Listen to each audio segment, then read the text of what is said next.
C'était encore hier lorsque la très importante route Likasi-Kolwezi était le cauchemar qui hantait au quotidien la vie des milliers de passagers qui la fréquentaient avec peine et résignation.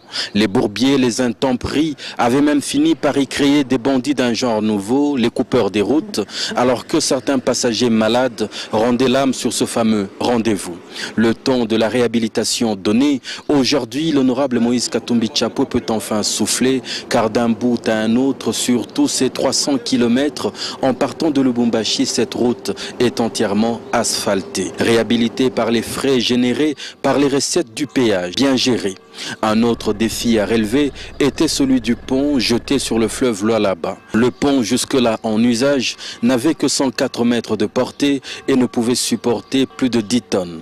Un sérieux handicap social et surtout économique.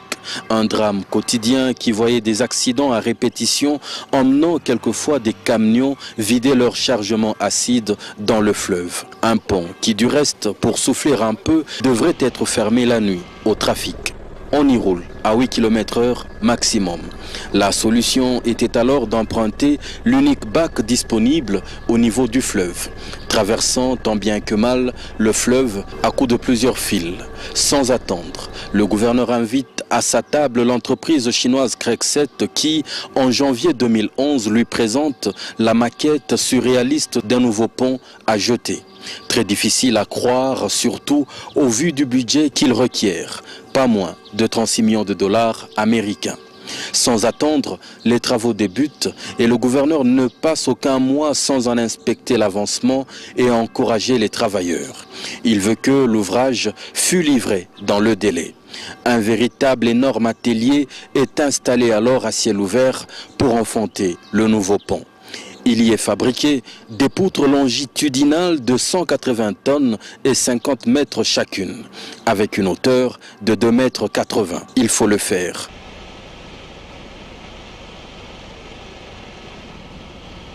Je crois que ça c'est un signe visible du réveil du géant Congo.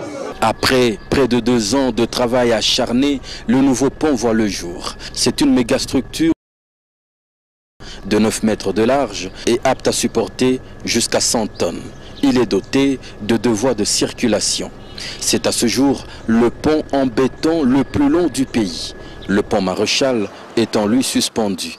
En termes de stricte longueur, il vient en 2e position à quelques mètres près du pont Maréchal. Il est lui entièrement financé localement par le gouvernement provincial du Katanga grâce aux recettes du péage. Il est éclairé sur toute sa longueur par des lampes solaires.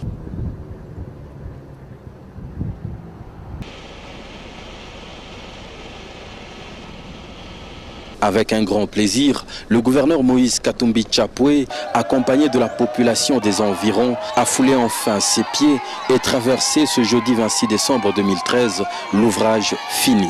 Qui l'eût cru? Qui l'eût imaginé?